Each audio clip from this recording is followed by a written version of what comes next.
Hello everyone. Indirect tax and GST में हम लोग सप्लाई अंडर जीएसटी के तहत आपूर्ति इस पर चर्चा कर रहे थे। हम लोगों ने ये जाना कि सप्लाई में कौन कौन सी चीजें शामिल होती हैं, ठीक है। इसके अलावा हमने शेड्यूल 1 देखा, जब विदाउट कंसिडरेशन अगर सप्लाई किया जाए तो भी वो टैक्सेबल सप्लाई माना जाता है। शेड्यूल 2 भी हमने देखा, जिसमें यह बताया गया है कि भाई कौन सी एक्टिविटी सप्लाई ऑफ गुड्स है और कौन सी एक्टिविटी सप्लाई ऑफ सर्विस है। तो शेड्यूल 2 में ये क्लियर कर दिया गया था कि भाई किस लेन देन को हम सेवा की आपूर्ति माने और किस लेन देन को माल की आपूर्ति माने। आज हम इसी से रिलेटेड कुछ प्रैक्टिकल प्रॉब्लम्स पर डिस्कस करेंगे। तो आइए क्वेश्चन देखते हैं हम लोग। क्वेश्चन है, Z limited purchased machinery of ₹1,18,000 inclusive of GST of ₹18,000। Z limited ने एक मशीनरी 1,18,000 रुपए, जिसमें जीएसटी के 18,000 रुपए शामिल हैं, खरीदी। The life and scrap value of machinery is 5 years and ₹20,000 respectively. Machinery का उपयोगी जीवन काल 5 वर्ष का है और स्क्रैप वैल्यू, कबाड़ी वाला मूल्य 20,000 रुपए है। However, due to change in technology, the company has disposed of the machinery in ₹2,000। लेकिन प्रौद्योगिकी में बदलाव के कारण, टेक्नोलॉजी में चेंज होने के कारण कंपनी ने मशीन को 2,000 रुपए में निपटान कर दिया, डिस्पोज कर दिया। Decide whether disposal of assets is taxable under GST. आपको यह तय करना है कि मशीन का जो डिस्पोजल किया जा रहा है वो जीएसटी के तहत टैक्सेबल है या नहीं। आंसर में लिखा है, as per section 7 of CGST act, supply includes all forms of supply of goods and services or services such as sale, transfer, barter, exchange, license, rental, lease और disposal made or agreed to be made for a consideration by a person in course of or furtherance of business। Section 7 जो है केंद्रीय वस्तु एवं सेवा कर अधिनियम का, उसमें बताया गया है आपूर्ति में वे सभी आपूर्तियां शामिल हैं जो कारोबार के दौरान अथवा उसको आगे बढ़ाने के लिए प्रतिफल के बदले में किसी व्यक्ति द्वारा की जाती हैं या किए जाने का करार किया जाता है। और इसमें बिक्री, अंतरण, वस्तु विनिमय, लाइसेंस, किराया, पट्टा और निपटान शामिल है। यानी कि CGST एक्ट के सेक्शन 7 में बताया गया है कि अगर in the course of business या in furtherance of business consideration के बदले में अगर गुड्स या सर्विसेज का सप्लाई किया जाता है, चाहे सेल के रूप में, ट्रांसफर के रूप में, बार्टर के रूप में, एक्सचेंज के रूप में, लाइसेंस के रूप में, रेंटल के रूप में, लीज के तौर पर या डिस्पोज किया जाए कंसिडरेशन के बदले में, वो भी इन द कोर्स ऑफ बिजनेस या इन फर्दरेंस ऑफ बिजनेस, तो ये सभी टैक्सेबल सप्लाई माना जाएगा। आगे जो है वो लिखा है, as per schedule 1 of CGST act 2017, in case of permanent transfer or disposal of business assets where input tax credit has been availed on such assets shall be treated as supply even if goods are supplied without consideration।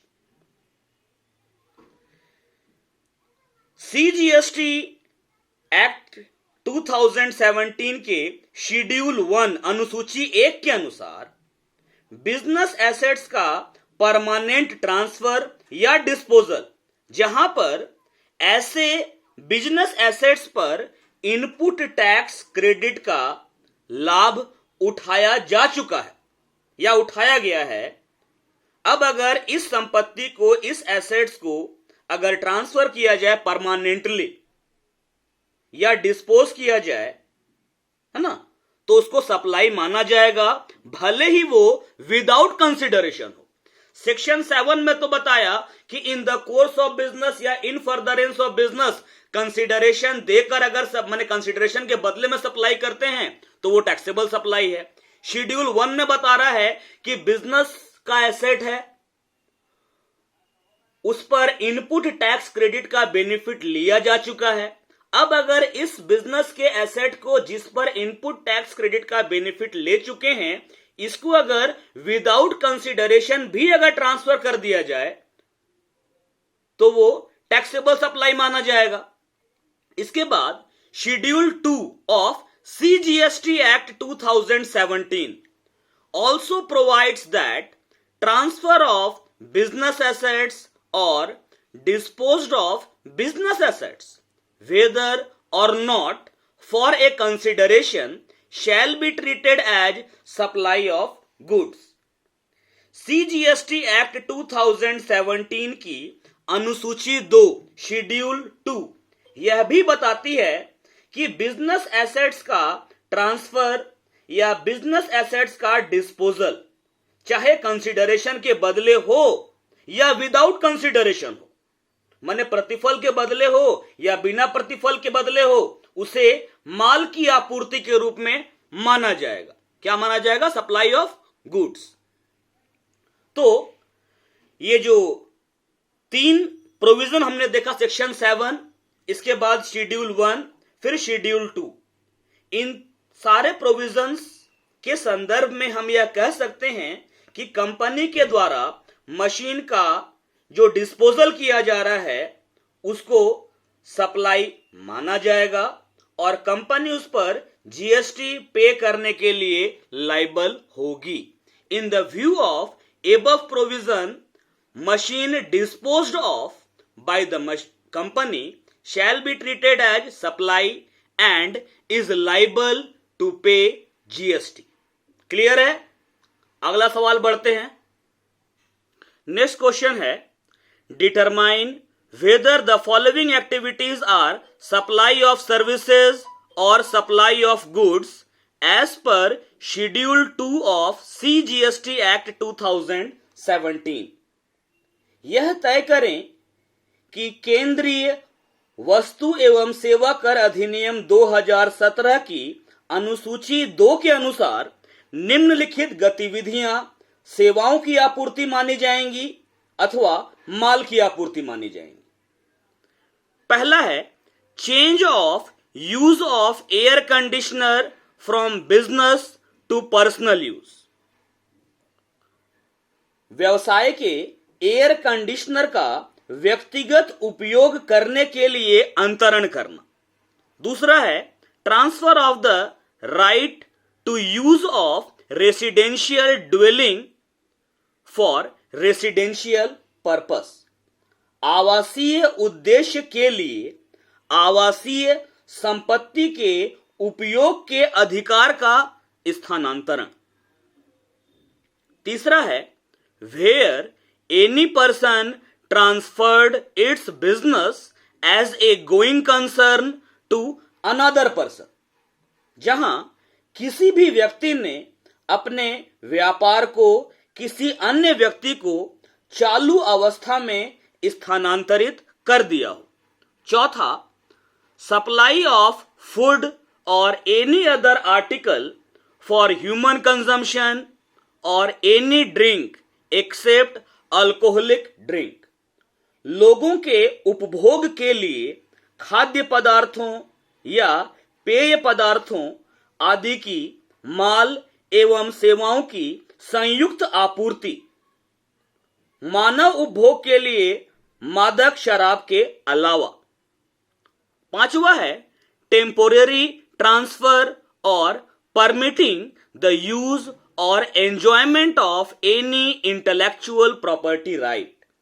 किसी भी बौद्धिक संपदा के उपयोग या उपभोग की अनुमति देना या अस्थायी रूप से हस्तांतरण करना।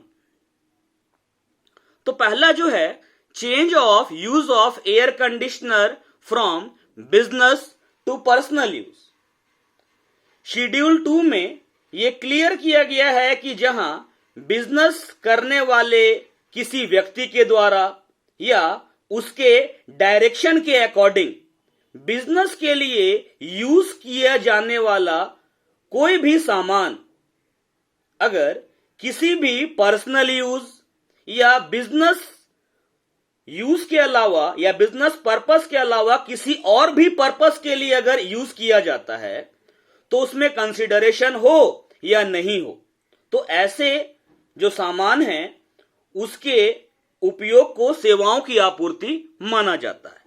Schedule 2 specifies that where goods held or used for the purposes of the business are put to any private use or used for any non-business purpose, whether or not for a consideration, the uses or making available of such goods is a supply of services. In view of above provision, use of business air conditioner for personal use is taxable under GST. चूंकि schedule 2 में clear किया गया है कि business के use में आने वाला एसेट अगर पर्सनल यूज में लिया जाए तो इसको हम लोग सप्लाई ऑफ सर्विस मानेंगे, चाहे वो कंसिडरेशन देकर हो या विदाउट कंसिडरेशन। सेकेंड नंबर जो है वो है transfer of the right to use of residential dwelling for residential purpose. Schedule 2 ये क्लियर करता है कि बिजनेस और कॉमर्स के लिए या तो पूरी तरह से या आंशिक रूप से कोई भवन, वाणिज्यिक, औद्योगिक या आवासीय कॉम्प्लेक्स के रूप में पट्टे पर यानी कि लीज पर या किराए पर देना सेवाओं की आपूर्ति माना जाएगा। Schedule 2 provides that renting of immovable property for any purpose is treated as supply of goods. अगर बिजनेस का इमूवेबल प्रॉपर्टी है या इमूवेबल प्रॉपर्टी है, उसको अगर रेंट पर दिया जाए तो वो सप्लाई ऑफ सर्विस माना जाएगा। लेकिन रेसिडेंशियल यूज के लिए रेसिडेंशियल ड्वेलिंग को अगर रेंट पर दिया जाता है तो वो पूरी तरह से टैक्स फ्री है। इसी कारण से रेसिडेंशियल पर्पस के लिए इमूवेबल प्रॉपर्टी को अगर रेंट पर दिया जाए तो कोई जीएसटी नहीं लगेगा। However, the renting of residential dwelling for uses of residence is exempt from whole of tax। Residential dwelling को अगर रेसिडेंशियल यूज के लिए रेंट पर दिया जाए तो वो टैक्स से एग्जेम्प्ट है। Therefore, no GST shall be applicable on the renting of immovable property for residential purpose। Third है, where any person transferred its business as a going concern to another person। जहां किसी भी व्यक्ति ने अपने व्यापार को किसी अन्य व्यक्ति को चालू अवस्था मतलब गोइंग कंसर्न में स्थानांतरित कर दिया। शेड्यूल 2 में यह क्लियर है कि यदि कोई व्यक्ति अपना बिजनेस बंद कर रहा है तो उसके स्टॉक में जो अनसोल्ड गुड्स है उसके बारे में यह माना जाएगा कि वो सप्लाई के लिए अवेलेबल है और उसको गुड्स की सप्लाई माना जाएगा। लेकिन अगर कोई व्यक्ति अपने बिजनेस को किसी अदर पर्सन को गोइंग कंसर्न के तौर पर चालू अवस्था में ट्रांसफर करता है तो यह माल की आपूर्ति यानी कि सप्लाई ऑफ गुड्स नहीं माना जाएगा और इस पर जीएसटी नहीं लगेगा। Schedule 2 provides that if a person is winding up his business, then the remaining goods left in his stock shall be deemed to be supplied by him and shall be treated as supply of goods. Business को बंद कर दिया गया है तो उस condition में जो अनसोल्ड गुड्स है, क्लोजिंग स्टॉक जो बचा हुआ है, उसके बारे में यह माना जाएगा कि वो सप्लाई ऑफ गुड्स किया गया है बाय द ओनर और इसको गुड्स का सप्लाई माना जाएगा। लेकिन अगर कोई पर्सन अपने बिजनेस को बंद किए बिना चालू अवस्था में ट्रांसफर करता है तो उसको सप्लाई नहीं माना जाता है। However, where any person transferred its business as a going concern to another person, it shall not amount to supply of goods. इसको supply of goods नहीं माना जाएगा। चौथा जो है ये है आपका supply of food or any other article for human consumption or any drink except alcoholic drink. मानव उपभोग के लिए मादक शराब को छोड़कर मतलब उसके अलावा लोगों के उपभोग के लिए खाद्य पदार्थों या पेय पदार्थों आदि की माल एवं सेवाओं की संयुक्त आपूर्ति। Schedule 2 provides that supply of goods being food or any other article for human consumption or any drink except alcoholic drink shall be treated as supply of services.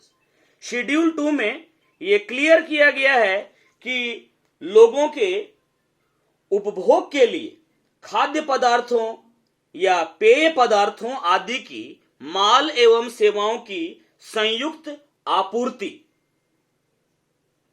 जिसमें मादक शराब को छोड़ दिया गया है, उसको सेवाओं की आपूर्ति के रूप में माना जाएगा। रेस्टोरेंट में आप जाते हैं, ठीक है, खाने का ऑर्डर करते हैं तो जो खाना आपको दिया जाता है वो तो सप्लाई ऑफ गुड्स है, ठीक है।